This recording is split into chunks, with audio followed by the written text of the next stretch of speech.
మా ఊరు చిన్నదే, కాని ప్రతి ఇల్లు ఒక కథ, ప్రతి తల్లి ఒక దేవతబాయి. ఆ ఊరిలో శివ అనే అబ్బాయి ఉన్నాడు. సిటీకి వెళ్ళి జాబు చెయ్యాలి అనుకునేవాడు.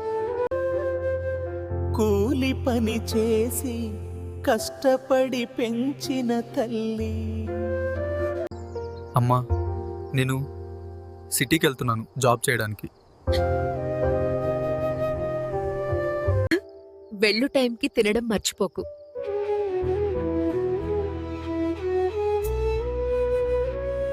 శివ సిటీకి వెళ్ళాడు. కాల్స్ తగ్గిపోయాయి. బిజీ లైఫ్ స్టార్ట్ అయింది. మన లైఫ్లో మనం ఎదుర్కొనే ప్రతి సక్సెస్కి ఒక సైలెంట్ హీరో ఉండదు. అది మన అమ్మ. అతను తిన్నాడో లేదో అని ఆమె ఆలోచిస్తోంది.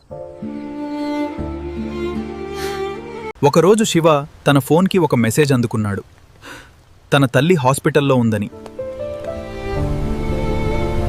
No, wait. Mom? Please, wait for me. అమ్మా, సారీ, నేను నెగ్లెక్ట్ చేశాను.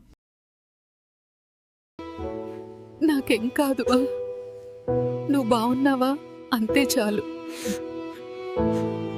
ఈరోజు నుండి అమ్మ పక్కనే నా జీవితం అనుకున్నాడు. అమ్మతోనే కలిసి ఉండాలనుకున్నాడు. సిటీలో ప్రైవేట్ జాబ్ చేయడం కన్నా సొంత ఊర్లోనూ అమ్మతో కలిసి పనిచేసుకోవడం ఉత్తమం అనుకున్నాడు. సిటీకి వెళ్ళి జాబ్ చేయడం కన్నా స్వంత ఊరిలో పనిచేయడం బెస్ట్. లైఫ్ సెటిల్ అవటం అంటే సిటీకి వెళ్ళటం కాదు, అమ్మ పక్కన ఉండటం.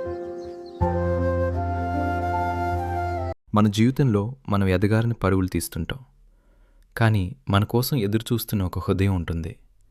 మనకు బిజీ అని కాల్స్ కట్ చేస్తాం, కానీ ఆ తల్లి మాత్రం నా బిడ్డ బాగున్నాడా అనేది ఆలోచిస్తుంది. ఒకరోజు తెలిసిపోతుంది, ప్రపంచమంతా గెలిచినా అమ్మ ప్రేమ ముందు మనం చిన్నవాళ్ళమే అని.